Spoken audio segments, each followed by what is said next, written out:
Dina hadis Kangjeng Nabi ge diawali ku tahun 1400 bakal moal repeh dunia ieu ti peperangan ti goncang ti naon gitu ngaranna ambalaya siksa-siksa ku Gusti Allah tapi tetep manusia geus digunjang ganjing ge henteu salaladar percis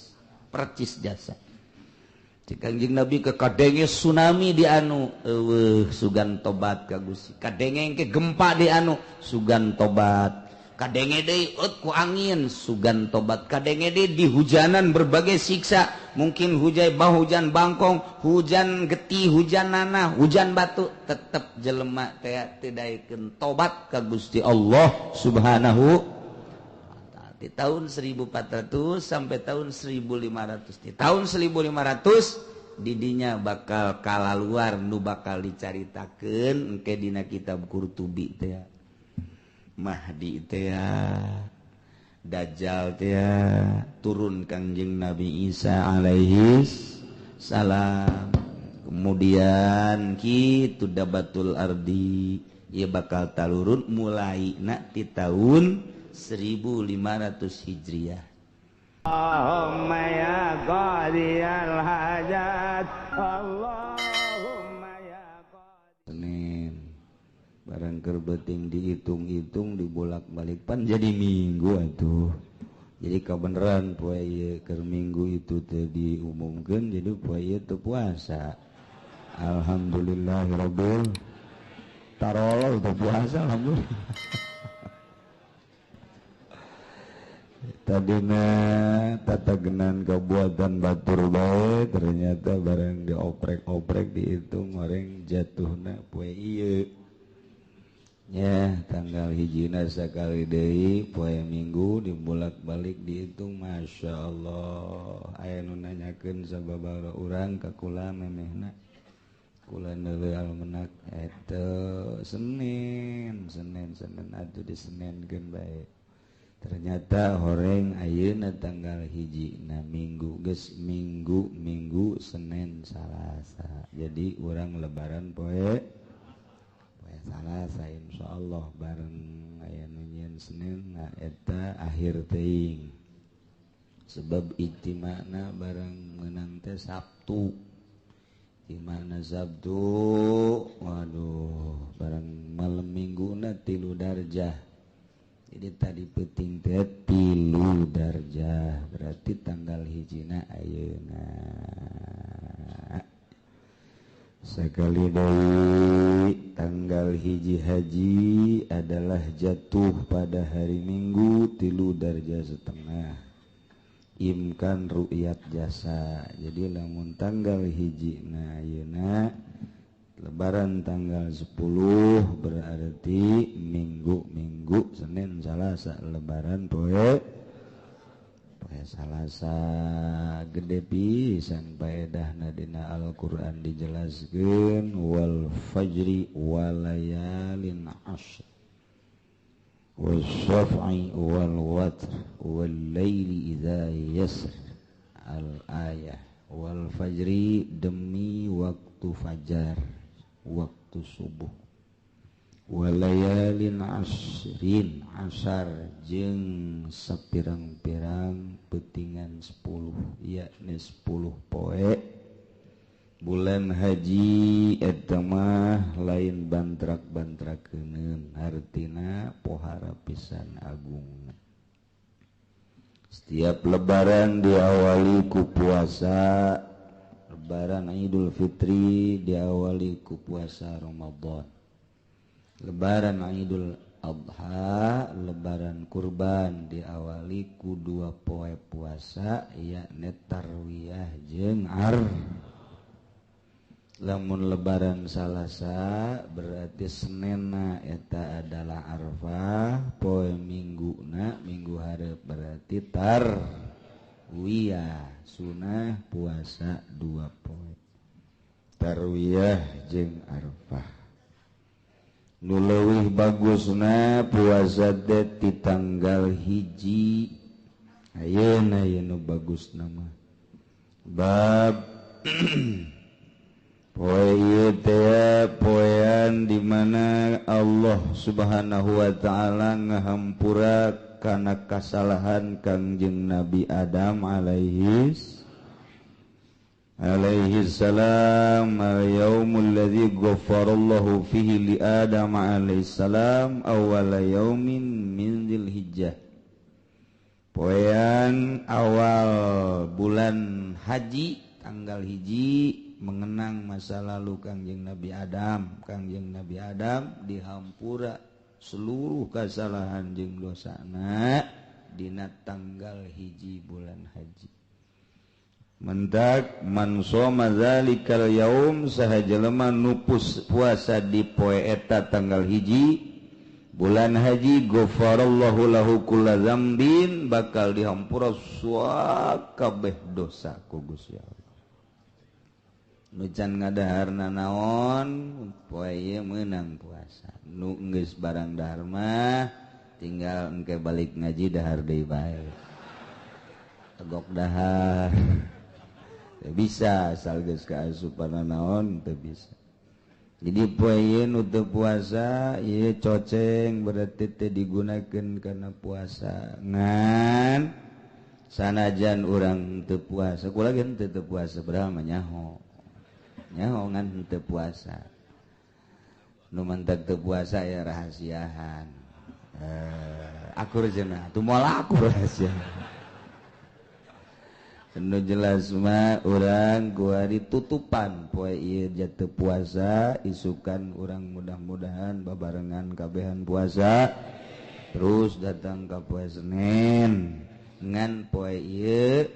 urang gantian puasana ku baca la ilaha illallah wahdahu la syarikalah lahul mulku wa lahul hamdu yuhyi wa yumiit wa huwa ala kulli syai'in qadir. Eta bae macana ulah loba-loba 10.000. Siapkeun tasbihna. Hayangnya coba datang ka imah awak sia puasa henteu dahar deuk digedean boa main geus kolot geus 70 umur ye tawa 65 bawa mal ka pangide jeung tanggal hiji aing asana aduh ieu tinggalin puasa geus kajen ja puasa ngadeukeutkeun diri ka Allah aya keneh cara paranti ngadeukeutkeun diri ka Allah paling utama babacaanana eta la ilaha illallah wahdahu la syarikalah lahul mulku wa lahul hamdu wa yumiit wa huwa ala kulli syai'in qadir. Eta bae geus. Nah khobar dicaritakeun ana Musa alaihi salam gol.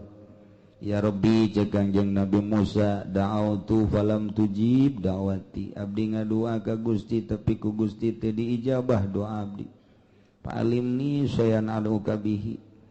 Coba doa abdi wurukan Gusti hiji perkara anu ku Gusti ku kaula bakal dipake doa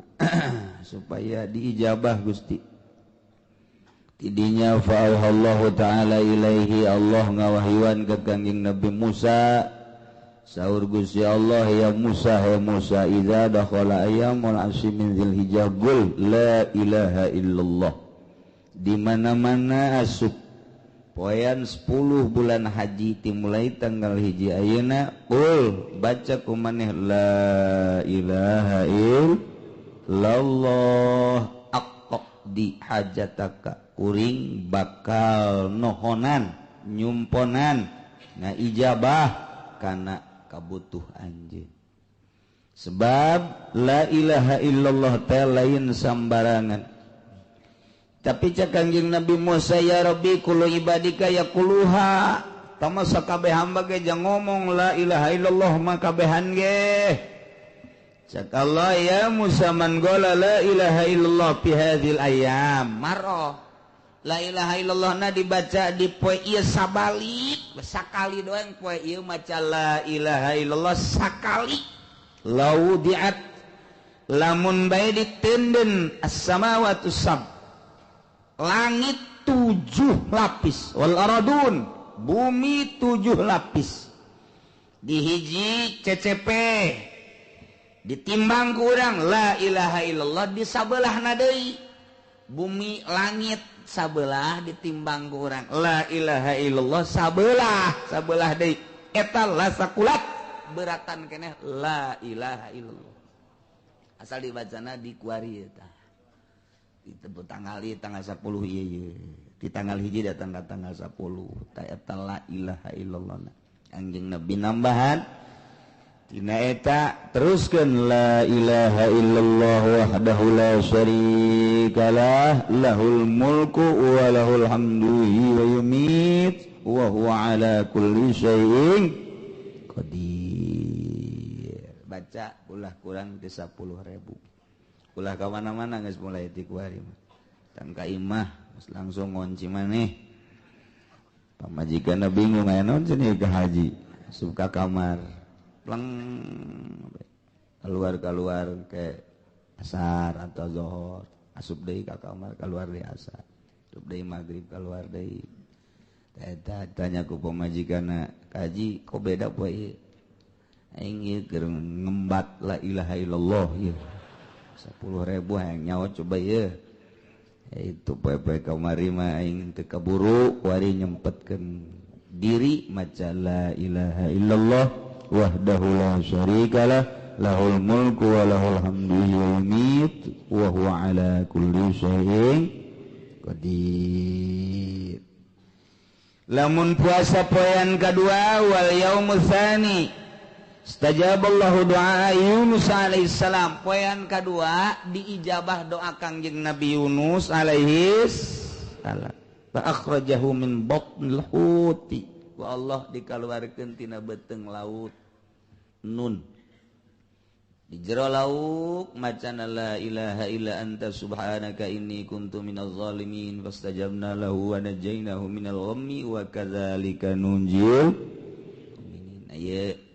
saat-saat harit saat-saat loba balai bencana baca ku urang eta la ilaha illa anta subhanaka inni kuntu minaz zalimin istajabna lahu wa najainahu minal ghammi wa kadzalika nunjil mu'minin baca komo ayeuna mah masyaallah lain bantrak-bantrakeun dedengian urang Yogyakarta Surabaya geus mulai aktif Banten Gunung Krakatau Jawa Tengah terus gunung ge meureun ngarobrolnya ge nya urang bararitu bayu cek jabongan ngararedit bae jelema itu nya mun ngadenge Yogyakarta mah masyaallah luar biasa teu eureun-eureun mimiti gempa leutik terus gempa gede terus angin beliun anu luar biasa can anggeus gempa ge sebulan sekali masih aya getar-getarna nu ngagetkeun kitu keneh angin der kuari gunung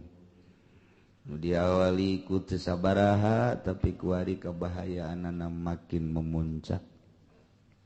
ayana sakitu kula menang telepon di Yogyakarta di pesantren Al Muhsin adik kula geus menampung jelema keur awal mangan 20 tapi kuari mah geus berduyun-duyun lantaran ditampung di tiap-tiap aula ku pemerintah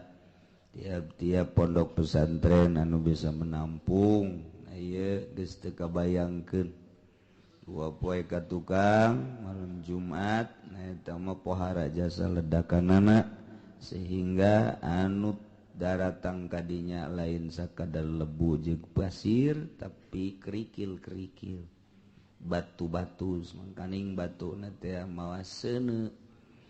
panas anu luar biasa akibatna aktivitas universitas pondok pesantren jeung lain-lain sebagainya poe eta dilumpuhkeun teu meunang kaluar jelema di Yogyakarta kudu make masker bae lantaran debuna mengandung penyakit mengandung kitu naon ngaranna racun kahisap sampai ke jantung nah ye menurut ahli kedokteran terilah tapi nyatanya memang gitu per hari terutama balita atau di bawah umur nah ya terus maut geus puluhan bahkan geus ratusan. Itulah keayaan Yogyakarta. Maka minta permohonan keadaanan jangsa Yogyakarta mah adikula mohon cenah ieu ka pengajian hiji doana mudah-mudahan dibere salalabar, dibere talaleger, dibere kararuat nahan cobaan ti Gusti atawa nahan siksaan ti Gusti Allah Subhanahu wa taala. Ujung-ujungna lantaran di ditu berangkat ninggalkeun imah, ninggalkeun ladang, ninggalkeun segala rupa akibatna eueuh jang salin.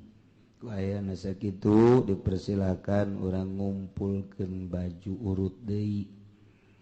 Ulah nu asli, ulah nu anyar, nu urut bae. Nu anyar mah hook. Urut bae. Aya disilahkeun anu rada boga leuwih baju ditampung di dia di pesantren kemudian dikirimkeun ka Yogyakarta. Bo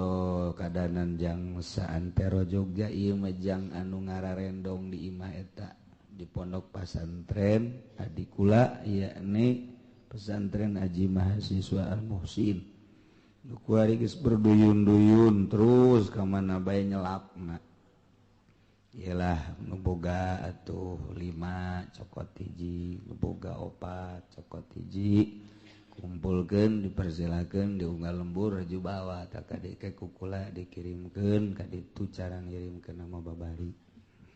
Tah sakitu ya, adapun lain-lain nama terserah ieu mah nu sangat mendesak jang salin.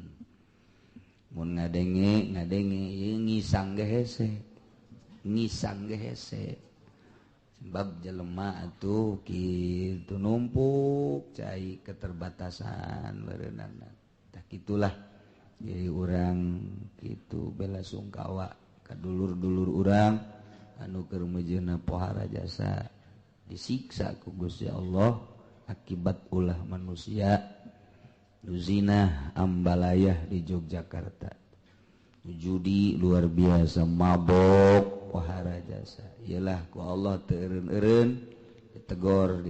jeung ditegor deui. Insyaallah. Kita lamun inget ka dongeng Kangjeng Nabi, ucapan Kangjeng Nabi ka Sayyidina Anas, ya Anas he Anas ceuk Kangjeng Nabi. Innan nasa yumassiruna amsaran. Di akhir zaman manusia bakal nyarieun kota. Nyariin perumahan-perumahan geus dicaritakeun ku Kangjeng Nabi. Innan nasa yumassiruna amsaran. Saenyana manusia di akhir zaman bakal nyararieun kota. Perumahan kedijieun kota. Wa inna misron yuqalu laha al-Basrah awil Busairah. Aya kota engke dibangun dijuluki seperti kota Basrah, seperti kota Busairah, seperti kota Roma, seperti kota Paris, seperti kota Australia, seperti dan seperti ku Kangjeng geus dijelaskeun. Niru engkeuna. Ieu adalah ala Paris, ieu ala Prancis, ieu ala Mesir, ieu ala Kufah, ieu ala Basrah. Eta geus dijelas-jelaskeun ku Kangjeng Nabi 14 abad anu silam. Bakal tea ku ari mah geus. Ningali urang di urang teu kitu citra eta teh alana ala Roma, ke Roma-Romaan teh kos kadaritu teh. Sekali-sekali urang ka Roma model gitu kotana teh. Kos ayan belah ditu kos Paris. Aya deui di Cipanas mah ditu alana ala Israel, Cipanas Bogor, Cipanas Cianjur ala Israel tama Yahudi. Modelna teh nu dipaheula nu mimiti ala Spanyolan teh kos ka ditu terus we. Eta geus dijelaskeun ku Kangjeng inna wa inna misron yugolu lahu al-Basrah awil Busairah wa kadza terus ka ditu nama dijuluki kos kota Basrah, kos Busairah, kos Kufah, kos Mesir, kos Perancis, kos Amerika, kos Inggris dan lain sebagainya. Baheula Kangjeng Nabi nyarios kitu katingali meureun ku Kangjeng bruk tuh jagong Cikupa Citra kadeuleu keur ngagebegan meureun make anting gede di dieu buk da beureum sabelah deuleu we jablaeun aya tuh eta geus kacir Allah karim oh masalah mundek jeung danana dipersilahkeun eta engke direkrut kemudian dibawa di pakaian kemudian naon baik gitu kemudian ndek peduli dengan dana nak leuwih bagus jasa ke saurang 100 nu 50 nu 10 dihijikeun mah jadi gede ngabantu 1 juta orang teu boga atuh milu bae urang mah 50.000 atau 100.000 dihijikeun pake bantuan ka ditu mana teuing bungaheunana doa na beureun timbal balik dati ditu ka urang luar biasa jelema anu keur kapapaitan kemudian ku urang dibere celah-celah kabungahan be mana teuing kos jelema keur hese dahar dibere sapiring bage masyaallah bungahna poha tuh gitu tadi akhir zaman teh kos gitu bakalna kemudian wa idza mararta cek Kangjeng Nabi di mana anjeun liwat ka eta kota wa dakhalta anjeun asup ka eta kota fa iya kasing hade bisa khaifiha tanahna geus dibates cek Kangjeng Nabi nya nama geus aya pageran teu meunang sambarangan wasukiha pasar-pasarna ge geus aya nu boga wah liha jeung ahli-ahli tokona ge geus ditangtukeun wa awamiri jeung pengurus-pengurusna wa awami ha pengurus sing hade tamah aya nu boga tamah kota kos kitu mah tanahna geus dibatas kemudian pasarna geus puguh nu boga pengurusna ge geus aya sing hade cek Kangjeng Nabi fa iyyaka awas sing hade ulah loba asup kana kos kararitu ulah sambarangan cicing di nu kos kara itu geus dibejaan ta ku Kangjeng Nabi kunaon emang cak sahabat fa innahu yakunu laha khosafun wa rasafun wa qadafun engke kota-kota eta teh ku Gusti Allah bakal digoyang digempakeun ku Gusti Allah bakal dibere angin anu luar biasa ku Gusti Allah bakal dihujanan batu bakal dihujanan berbagai siksa ku Gusti Allah cek sahabat apakah kota-kota eta doang cak Kangjeng Nabi eta mangan sakadar mancing doang akibatnya ke seluruh daerah bakal menyeluruh siksa Allah subhanahu wa ta'ala lantaran tina perkotaan buatan manusia etalah didinya bakal numpuk permaksiatan bibit daripada permaksiatan di kota-kota nu dibangun ku orang-orang tertentu merajalela kemana-mana didinya ku Allah moal teu jasa qazafun rosafun khosafun qazaf di manaan rihun syadid angin anu dahsyat baliung meureun wazilzalah goncangan-goncangan gempa anu dahsyat qadapun ta eta teh dimaknaan ku kitu hajar teh turun hujan ti langit minas sama batu-batu ieu ku ari teh Yogyakarta dihujanan batu akibat tina Gunung Merapi konon lebuna kula meunang habar ka Banjar geus datang Banjar urut pasantren kula geus datang ka Bandung geus datang debu-debu Masya Allah bahkan ke Bogor geges datang Banjar geus pohara geus datang sabaraha ratus kilometer Banjar Yogyakarta di Yogyakarta ana hujan krikeus sagegede kieu teh sagegede jempol sagegede curug wah geus ambalaya kuari deuk kumaha nah ieu timbul kawaswasan keur dicoba ku Gusti Allah digiringkeun ku seudeu digiringkeun ku batu yauma tazhalu kullu murdiatin amma arda'at wa tadau dzatu hamlin hamlaha kiamat eta kos kitu jelema nu keur nyusuan balangkeun anakna jelema anu keur nyapi tinggalkeun anakna jelema anu henteu mabok tapi kos mabok luyar kaulul digiringkeun wa mahum bisukaro kiamat eta kos kitu lantaran buating salamet teh di kidul beuleng ka kidul ternyata di kidul teh goncang beuleng ka wetan ternyata di wetan seuneu beuleng ka kulon ternyata ti kulon teh dihujanan ambalayah jelema bisa dibayangkeun ku urang kiamat bakal nakos kitu mulai kiamat gede-gedean bakalna ti tahun 1500 Hijriah mulai tahun 1500 Hijriah mah geus lain lalagaan tah kuari mah tahun 1420 ayat 30 hiji isuk pageto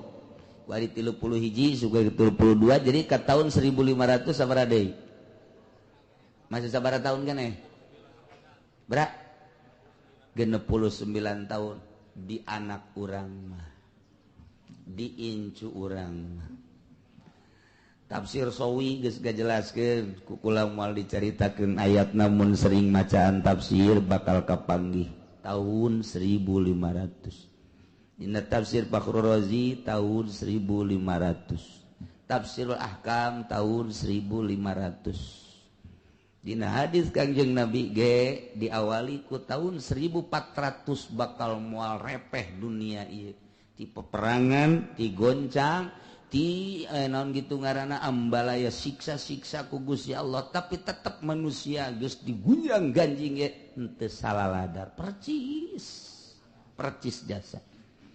cek Kangjeng Nabi ke kadenge tsunami di anu eueuh sugan tobat ka Gusti kadenge ke gempa di anu sugan tobat kadenge deui ku angin sugan tobat kadenge deui di hujanan berbagai siksa mungkin hujan bangkong hujan getih hujan nanah hujan batu tetep jelema teh tidaikeun tobat ka Gusti Allah Subhanahu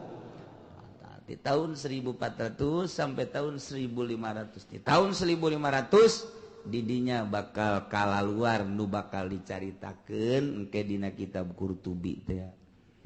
Mahdi teh Dajjal teh turun Kangjeng Nabi Isa alaihi salam kemudian kitu dabatul ardi ieu bakal talurun mulai ti tahun 1500 Hijriah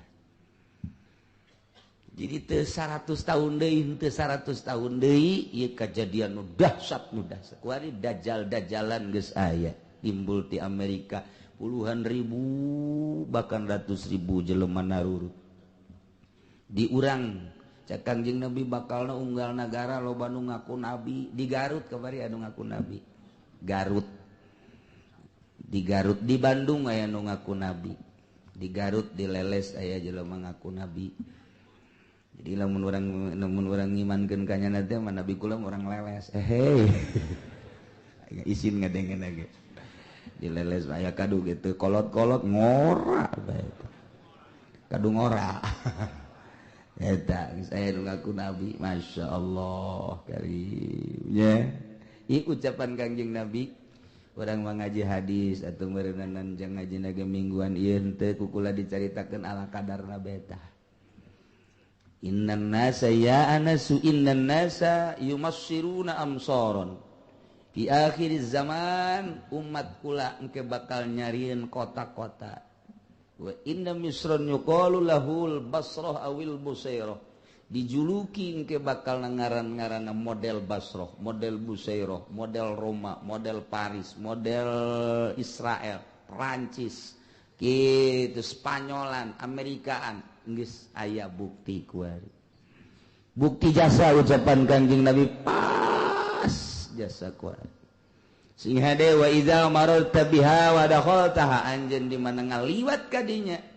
awas di mana asup kadinya fa iyyaka hati-hati cak Kangjeng Nabi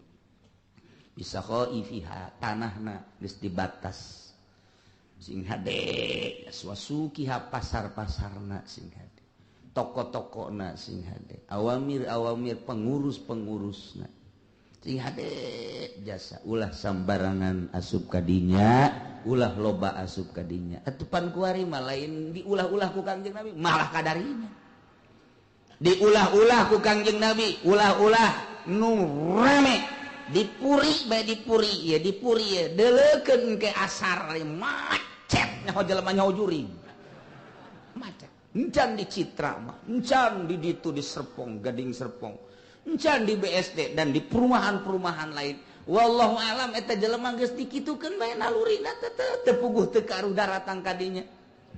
ti Mauk datang ka Puri ti Kukun datang ka Puri ti berbagai kitu keneh ti ditu ti Bojong ka Citra teh macam-macam encan di Serang di Pandeglang geus puguh ti Jakarta mah saanu nitah jeung deuk naraon kadinya wallahu a'lam pentingna digelar di dinya teh perzinahan mabok kurang kumaha sebenarnya mah ditarangkepan tapi geus kitu bae iyalah ngundang siksa Allah Subhanahu wa ta'ala tuh ngundang siksa Allah. Tah para jamaah kaum muslimin wal muslimat rahimakumullah poean kedua etalah poean dihampurakan jeung Nabi Yunus alaihi salam numantak man soma zalikal yaum kana kaman abadallaha ta'ala sanatan lam ya'sillah fi ibadatihi tarfata aini saha jelema nu puasa dina poean kadua dina bulan haji sarua jeung ibadah ka Gusti Allah sataun teu maksiat di jero ibadahna sakiceup oge gede jasa ganjaran mulai isukan tetap la ilaha illallah nama baca bae isukan kesalahan bari puasa baca bae jadi lamun 10.000 sapoe lamun menang 10 poe kali 10.000 jadi sabaraha eta 10.000 kali 10.000 sabaraha 1 juta aduh betul ka sorga jasa teh betul ka sorga jasa teh poean katilu istajaballahu bihi du'a Zakaria alaihi salam Allah ngaijabah kana paminta Kanjeng Nabi Zakaria alaihis man shoma zalikal yaum saha jelema nu puasa di poean katilu istajaballahu du'ahu bakal disubadanan doa poean kaopat al yaumul ladzi ulida fi Isa alaihis salam tanggal 4 bulan haji lahir Kanjeng Nabi Isa alaihis mentat man shoma zalikal yaum nafallahu anhu albasa wal faqra jelema nu puasa di poe kaopat bulan haji bakal dileungitkeun putus asa bakal dileungitkeun fakir bakal dileungitkeun kasusah puasa urang mah poean kalima allazi wulida fihi Musa alaihi salam Kanjeng Nabi Musa dilahirkeun tanggal 5 bulan haji maka man shoma zalikal yaum bari'a minan nifaqi aw min azabil qabri sajelema nu puasa dina poean kalima bulan haji bakal dileungitkeun tina panyakit munafik jeung tina siksa kubur penting sekali ke promosi Kanjeng Nabi supaya urang daek ngalaksanakeun ulah promosian kiai teh sagala supermi kiai meromosian partai teu bagus sama kiai cilaka tak kiai kos kitu kiai mah ulah meromosikeun bangsa urusan partai urusan bangsa perduniawian akhirat bae kiai mah aya bagian-bagianana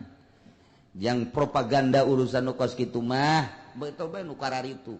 nu kumaha nu kitu bae pokona lamun kiai geus dakwah partai geus teu bagus teh mah kiai kos tah ngadakwahkeun mah cara Kangjeng Nabi ngadakwahkeun urusan kasalamatan diri jang masa depan urang di alam barzah terus alam mauqif mahsyar terus ke alam akhirat poean kagenep dina poean kagenep ma alladzi fatahallahu ta'ala li nabiyhi fihil khair man shamahu yanzurullahu ilaihi birrahmah fala yu'adzabu ba'dahu abadan jelema nu puasa dina poean kagenep ku Allah bakal dibere dideleukeun kalawan pangdeuleu nyaahkeun jasa Allah teh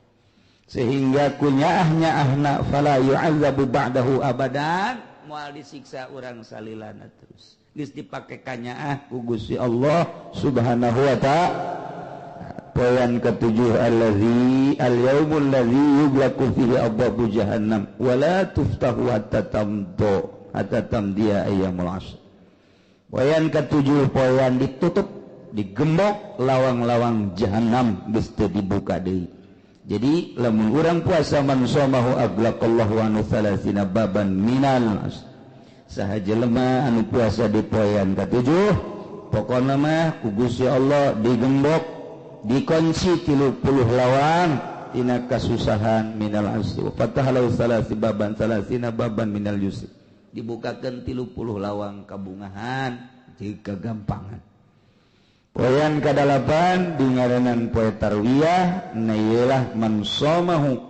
sajelema nu puasa di poean kadalapan disebut poean tarwiyah utiya minal ajim ma la ya'lamu illallah bakal diberi ganjaran teu perlu nyaho maraneh kabeh mah usuku gede-gede nangis be Allah bae du nyaho tarwiyah mah kos kitu. Poean arfah poean ke-9 al yaumul ladzi huwa yaumu arfah man shamahu kana kafaratan li sanatin madiyah wa sanatin mustaqbalah. Jelema nu puasa di poe arfah eta dikiparatan sataun nu ka tukang jeung sataun nu ka hareup.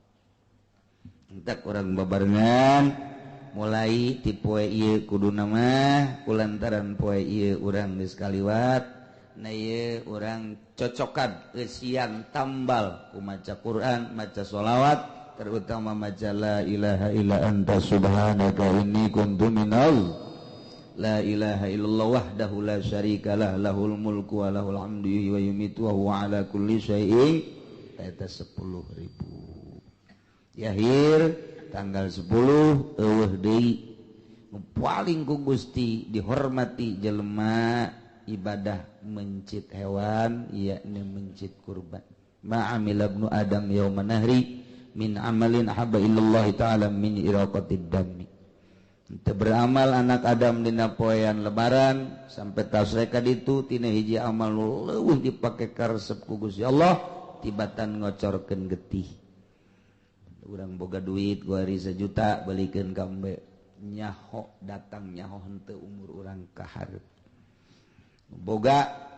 wayahna ulah hook-hook jang kendaraan diri urang keneh jaga di akhirat. Innaha latati yaumal qiyamah biquruniha wa azlafiha. Engke eta hewan nu ku urang dipencit bakal datang di poe kiamah ranggaek kalawan aya naon gitu nu ka dieu teh ngaranna tandukna anu pohara kitu calakutikna anu pohara nyiapkeun jang ditumpakan ku urang menuju kanikmatan anu hakiki hanya 1,5 juta atau 2 juta atau nu rada leutik mah 1 juta kahandap kumaha bogana bae urang tapi ternyata lain hewan anu dideuleu kerendahan diri urang teh bisa peduli supaya mencit kurban dibagikeun ka fakir miskin ku anu hararayang terus urang nangis bae plus ke kapanggih-kapanggih di akhirat nikmat anu luar biasa. Wa inna damma la yaqau minallah bimakanin qabla yaqau minal ardi eta getihna sabenerna mah memeh datang ka taneuh teh geus ditempatkeun di tempat anu luar biasa di akhirat. Begitu geresel kadeleuna getih eta memeh datang ka taneuh teh geus ditampa ku malaikat diteunden di tempat anu luar biasa di akhirat jang sampeureun nu bogana. Tak fatayyibu biha nafsan faltatib biha nufusakum sing bersihan hate urang ulah aya naon-naon urang mencit kurbanna lillahi ta'ala. Ayelah sakali deui urang non gitu ngaranna tempatkeun diri urang di tempat ibadah nu keur mejehna dipuji ku Gusti, ditingali ku Gusti, ditongton ku Gusti, ialah mencit hewan.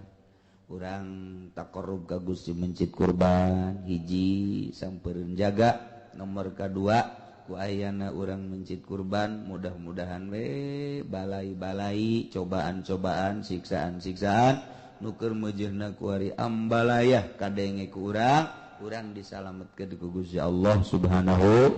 wa taala. Tolak bala ayana kadu boga leuwih duitna tina dahar jeung nginum, poe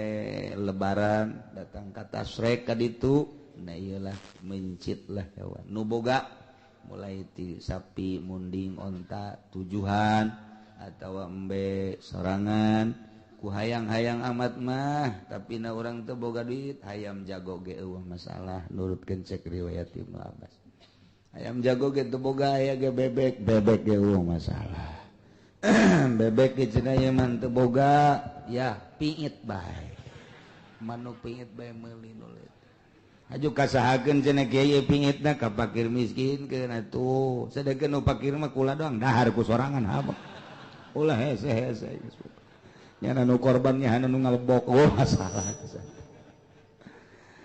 Aduh cenah kieu aya ge endog bae, oh masalah. Dikeun ka anak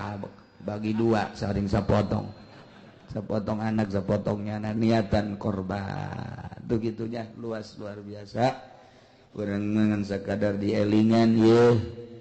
Kangjeng Nabi tiap-tiap tanggal hiji kemudian puasa sampai tanggal 9 Dua lebaran urang babarengan engke lebaran ba'da salat Idul Adha babarengan urang mencit hewan niatna lillahi ta'ala.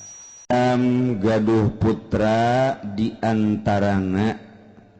ialah Qabil sareng Habil. Kangjeng Nabi Adam seluruh gaduh putrana adalah tis'atun wa salasuna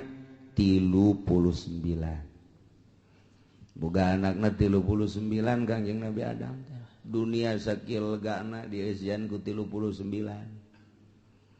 Sedengkeun ablag-ablagan sepi meureun dunia eta. Kakarak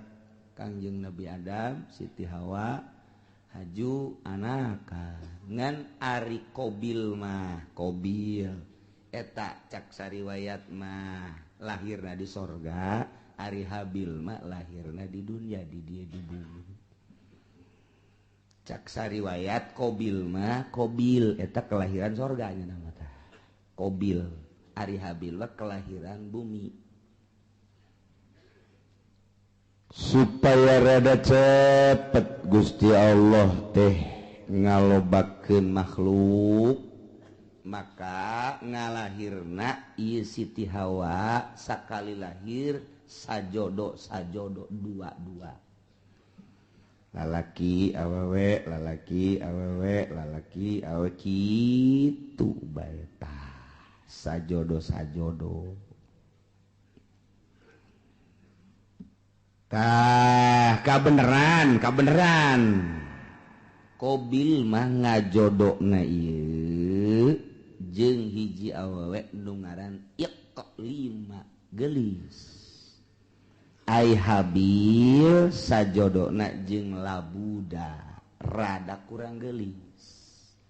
Modal berbes lah gitu. Rada kurang gelis. Sedangkan instruksi ti Gusti Allah kawin teh silang. Disilang kawina lamun tadi Qabil ngadulurna ieu adalah jeung Iklima, tah si Iklimana kudu kawina jeung Habil. Habil anu tadi kaluarna ngajodona teh jeung Labuda, tah Labuda kawina teh jeung Qabil. Jadi disilang-silang. Anu pertama lalaki awewe, nu kadua lalaki awewe. Tah lalaki nu kadua kawin ka awewe nu pertama. Lalaki nu pertama kawin ka awewe nu kadua. Kitu bae tah silang ulah dikawin kuno babarengan jeung ngalahirna harita. jadi temenang bareng jeung kembaran anak etalah hukum di zaman Kangjeng Nabi Adam alaihis kawin dipersilakan geus aya instruksi kawin cuman instruksi hukumna kudu disilang temenang jeung kembaran anak eta hukum mulai tadi dijatah lantaran begitu diinstruksikan kawin umur kakarak 20 tahunan kabeh ge instruksi ti Gusti Allah kawin seperti eta sak ti Qabil kakakna ngeunah bae sia Habil dikawinkeun ka kembaran aing geulis ka bapan aing nasi bae kawin ka kembaran sia ieu dideuleu atuh kulit ya berebes lah cak urang berebes emang anu geulis gitu di berebes tah eta kos kitu tah jadi kurang naon gitu amperna kurang naik Qabil jol we iblis datang ka jero hatena mulai ta iblis ge pan diusir di sorga leuwih ti heula pan iblis wah ini cak iblis bakalan gua asup ka jero hatena bil siapa pan kelahiran sorga sarua jeung aing mulia urang atuh Habil onam kelahiran bumi India urang mah lain deui mulia tuh nu mulia ulah sok kawin kanu jore penghinaan engke nu timbul tetep mulia mah kudu kanu geulis bae mun kawin kanu jore mana teuing engke jelema jeung ka dituna anak incu oh Qabil mah kawinna kanu jore tah eta kan isin tah bil cak juri ya pugu cak jalan teh atuh pugu embung ieu ge eta mah abah ngomong cenah hukum ti Allah eta bohong sebenarnya mah eta bohong eta eueuh ti dituna eta mah kabisa abah bae abah teh deudeuheun ka Ki Habil ka adisian nu mentek dikawinkeun kudu ka kembaran sia nu geulis ai sia nu kakakna nu kelahiran di ditu kudu kawin ka adina Habil eta teh lain ti Gusti Allah kajeun kukumaha ge bibisaanan bapa sia Adam ngaranna instruksi ka ditu demo apa kan itu kamari kan demo ke Jakarta demo pugu ye ge cak Qabil teh aing tetep bae embung kajian kukumaha ge embung bae beja ka abahna bah naon Qabil ubah abah bae ieu nu bener ieu utar atur nikah ieu aya kitu instruksi itu Gusti Allah asal teu adil ieu kos kieu ieu manya ai kula dikawinkeun kanu kurang geulis ari Habil dikawinkeun kanu geulis ta ieu teh akur kos kieu teh lain ti Gusti Allah kajeun kukumaha ge kadengen ku Habil cak Habil teh Qabil ulah kitu aing mah jaan dek kata aing titah kawin kanu jore aing mah daek bae namun bener ieu instruksi ti Gusti Allah aing mah geus kumaha Allah bae lantaran dia moal kembali hidup di dunia engke ge urang bakal balikna ka Allah darah sia ngomong samanehna bae geus baing we ieu mah bohong ieu lain ti Allah ya kajeun kukumaha lain ti Allah ieu mah kajeun ti abah ieu mah memang abah bangka warah ya mulai tah eta lamun sok ngerekan abah teh eta mimitina tah tidinya tah di Cikubaya duaan tah sok ngerekan abah tah iya Masya Allah mulai tidinya cak Kangjeng Nabi Adam ita amarallahu Allah marintah ayyuzawija Qabila labuda ukhtabil wa yuzawija Habil yaqlima ta eta teh instruksi ti Gusti Allah cak Kangjeng Nabi Adam anjeun Qabil kudu kawin ka labuda dulur Habil kudu kawin ka dulur itu Qabil ngaran iklim instruksi Allah teh bisa cak Qabil kajian kukumaha kula mah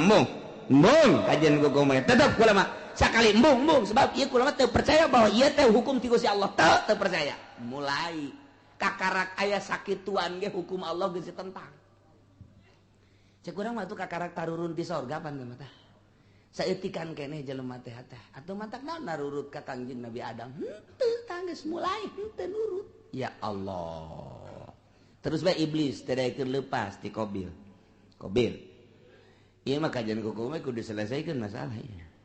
selesai ke dia lamun terus-terusan kieu pan isin kakak dituna ieu isin urang ini banyak Kobil kawin jeung nu jore aya Habil kawin jeung nu tak eta isin gengsi urang mah panturunan sorga oh moal ini moal kajin gua tetep bae teu hayang aing mah aja geus kieu kumaha kajin kumaha ge urang pokona pas ini bae heula tah tidinya Kobil mikir pas ini unggal poe sakumaha kucing jeung anjing asal kapangi wong kaki Kobil teh kaki Habil teh tuntutanana Kobil luar biasa lobana Kobil mah kakakna Habil adina Habil mah nurut bae aing lah kumaha bae sabodo Allah nu penting mah urang mah ibadah nuturkeun aturan Gusti Allah Subhanahu wa ta'ala lantaran terus-terusan memuncak permasalahan teh tah kuari mah diinstruksikan kieu ayeuna mah kieu bae atuh nyieun korban lamun memang bener-bener ieu teh kitu menang ti Gusti Allah maka engke aya tandana mun maneh teu percaya bahwa ieu teh instruksi ti Gusti Allah sok nyieun dumadeus maneh ka Gusti Allah taqarrub ka Gusti Allah sapopoe maneh mah ieu Kobil cak Kanjeng Nabi Adam teh kunaon teu inget ka nu nyieunna ieu tuturkeun Gusti Allah ibadah ka Gusti Allah moal kebal hirup di dunia tuh deuleu Kobil tuh Habil mah nurut jasa adina kebenaran nurut kakana kurang nurut datang ke kuari tak kakak sok rada kurang nurut heran orang-orang hati dituda ya Allah eta kos kitu yes nyieun korban kuari mah nyieun korban naon nu dikorbankeun ku maneh Kobil ulama supaya Gusti Allah narima ka kula dekorban lantaran kula mah petani hasil tani bae ayo geura kumpulkeun maneh Habil naon kula mah lantaran pangangon embe kibas kula mah cirina naon cak Kobil ieu bahwa korban ditarima ku Gusti Allah jeung teu ditarimana engke cak Kangjeng Nabi Adam lamun ditarima bakal turun langsung ti langit seuneu set engke ngalahap anu ditarima mun anu maneh Kobil ditarima bea engke garing dihakan seuneu dilentab seuneu lamun nu ieu anu diterima nu kono Habil nu embe beak bosna kitu bae oke cek nyana jadi geus ya dikumpulkeun ku nyana harta-harta hasil tatanian nu dikumpulkeunana hasil tani mun pare nu pangjorena nu dikorbankeun teh lamun gandrung anu geus pangjorena korma anu pangjorena dihiji-hijikeun bangsa anu bakukulna eta dikorbankeun ari nu bararagusna mah ieu dipake ka hook kunyana jang ditumpuk-tumpuk harta jore ari ka Habil mah begitu dikorban teh wow neangan umbe nu wang gedena jeung nu wang bagusna dipandian kunyana ieu nu jang Gusti Allah mah ieu korban ka Gusti Allah entakan nu wang gedena wang bagusna wang lintuhna jadi beda karakterna ai Kobil mah kos urang Cikupa nu pangjorena bae ai Habil mah kos urang Cilongok nu pang bagusna bae sia cak urang Cikupa tah eta kos kitu kayana teden bek teu kebal langsung turun seuneu neong itu turun seuneu cak Kobil pasti nu aing nu dilentab ka jeung ku komal ge pasti nu aing mun aing nu dilentab berarti aing kawin jeung nu gelis mun aing kitu dilentab berarti ieu teu beres urusan ieu turun seuneu ka dieu ka ditu aing nu dilentab embe plek seret bawa ka luhur teh aya tinggal ieu bae korban Kobil hasil tatangin hasil tani nu jarore teh teu dilentab ku seuneu tuh cak Kangjeng Nabi Adam nu ditarima nu mana nu ditarima nu mana tah cicing bae Kobil teh gas ulah loba ngomong cek Qabil teh abah kuari cenah rencana ka Mekah mah eger ka Mekah ka ditu atuh eta ka anak ka kolot kos kitu eta eger ka Mekah mah isi rek naon tuh di dieu mana naon kula mah padahal boga rencana abah ka Mekah adi dibunuh sia ku aing jadi aya abah aya keneh mah embungeun nya ge rada kagokeun kira ka Mekah ditungguan nya nungguan abah na ka Mekah dah sekian bulan berangkat Kangjeng Nabi Adam ieu adalah ka Mekah Qabil tenang geus eueuh sasaha ngan jeung Habil doang berikut dulur-dulurna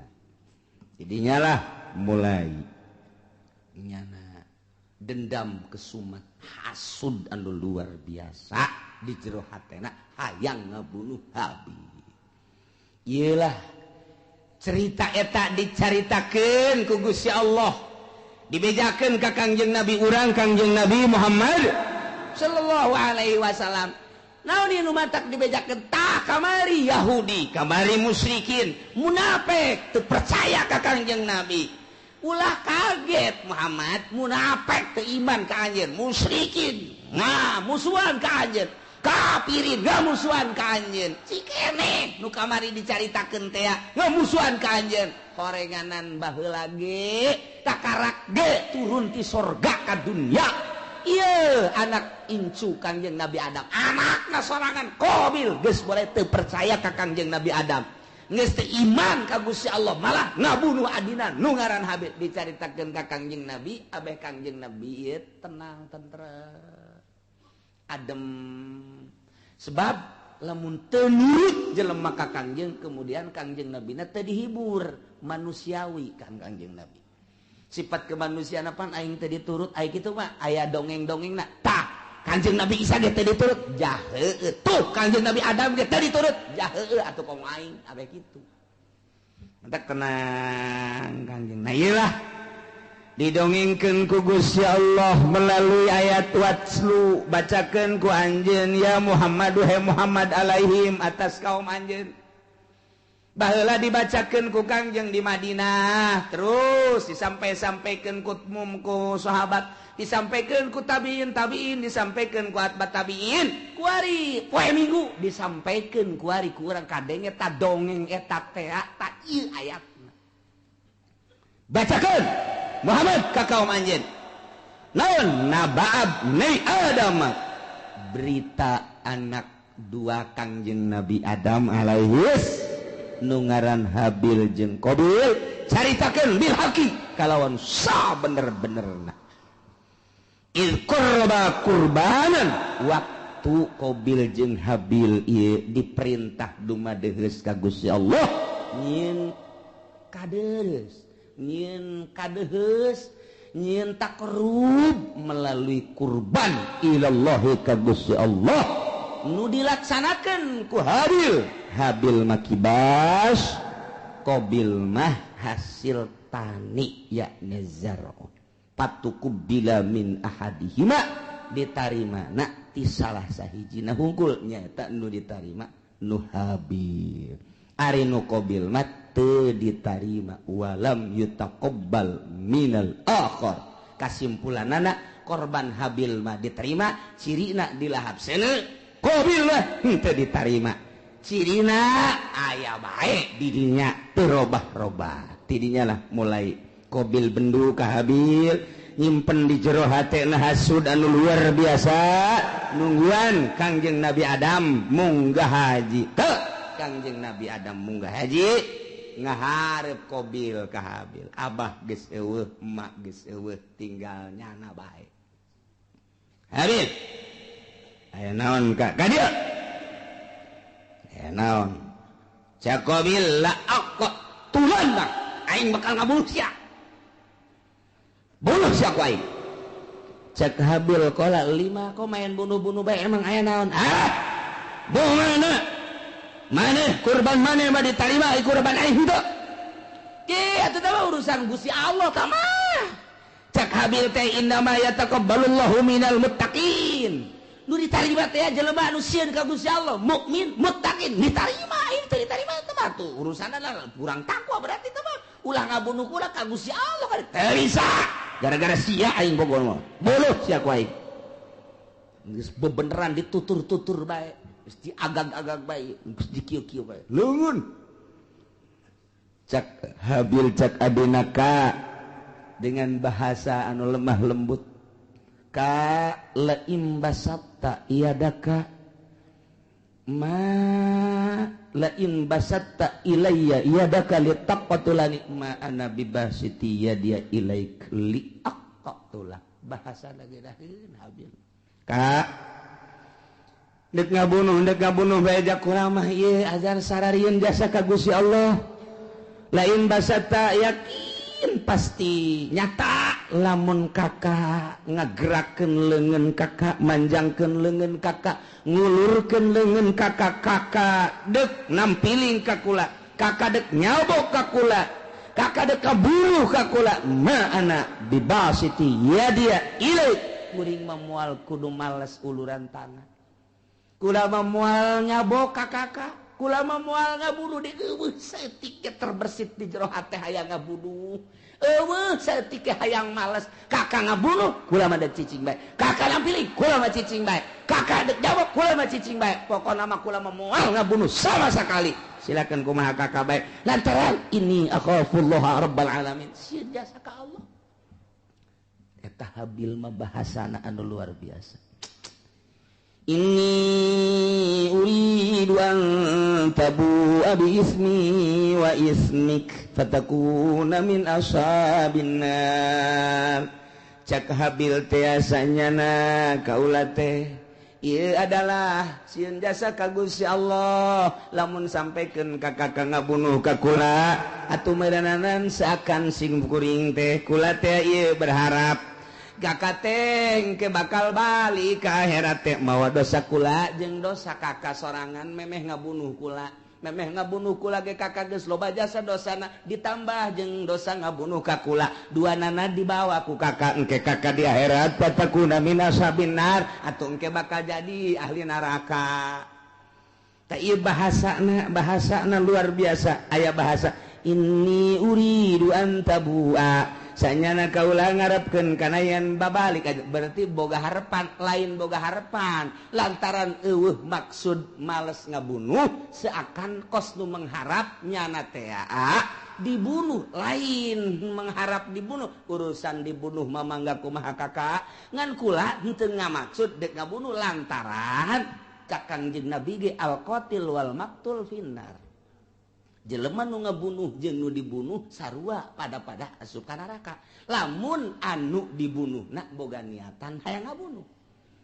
mantak cakangjing Nabi teh al-qatil wal maqtul finnar nu ngabunuh jeung nu dibunuh asup ka neraka cak sahabat Gusti Rasul aya nu ngabunuh mah kaharti ka neraka aya nu dibunuh panu dibunuh ge nyana teh lamun imkan mah hayang ngabunuh oh jaheuh nya nyana ge ngan eleh wae gelutna